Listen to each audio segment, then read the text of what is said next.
Hello, and welcome to this week's midweek mini lesson. We are going to be starting a new book today, Hebrews. We're going to be starting in Hebrews 1. And we're going to actually do the whole chapter today. So let's get started.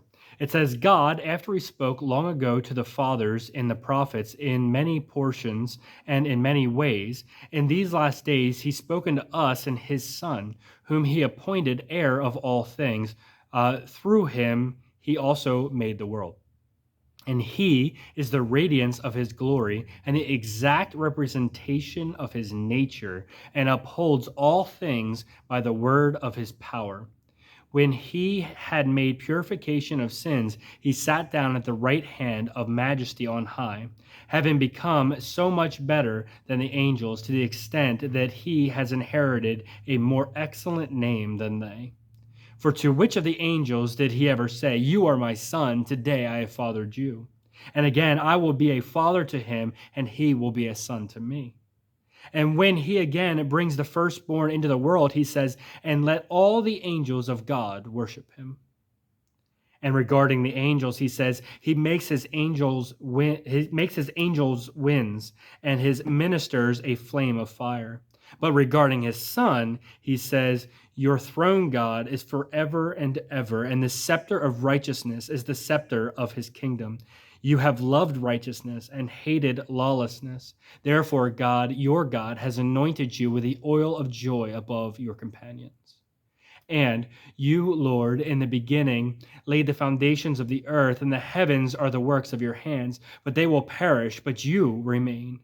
And they all will wear out like a garment, and like a robe you will roll them up. Like a garment they will also be changed, but you are the same, and your years will not come to an end.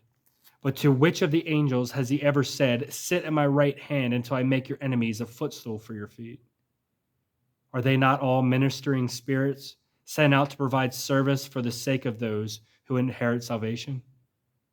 So this chapter has two really distinct differences. The first one is that it's a comparison between Jesus and angels. So Jesus, I want to kind of talk about this one section here. I believe it's in verse 3. It says, "And he is the radiance of his glory, an exact representation of his nature." This is probably one of my favorite references to Jesus, because it says here that Jesus is the radiance of God's glory.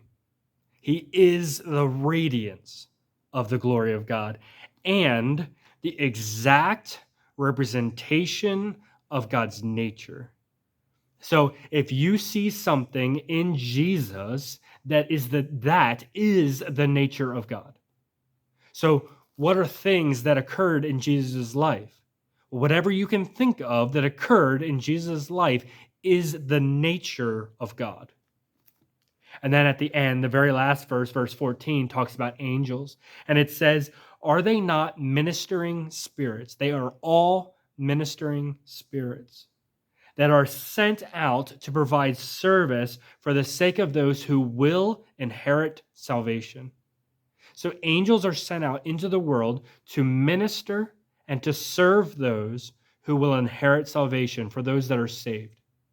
That is the purpose of angels. It's not something for us to command. We don't have to command angels. That's not the role. Our job is to have a relationship with God through Christ. That's it. And when we do that, the angels come in and they are there to enact the words of God through God, or through us if we speak the words of God. Their job is to minister and to serve God through us if necessary. Well, that's all for this week's midweek mini lesson. I hope you enjoyed it, and we will be doing a bit of chapter 2 next week. See you then.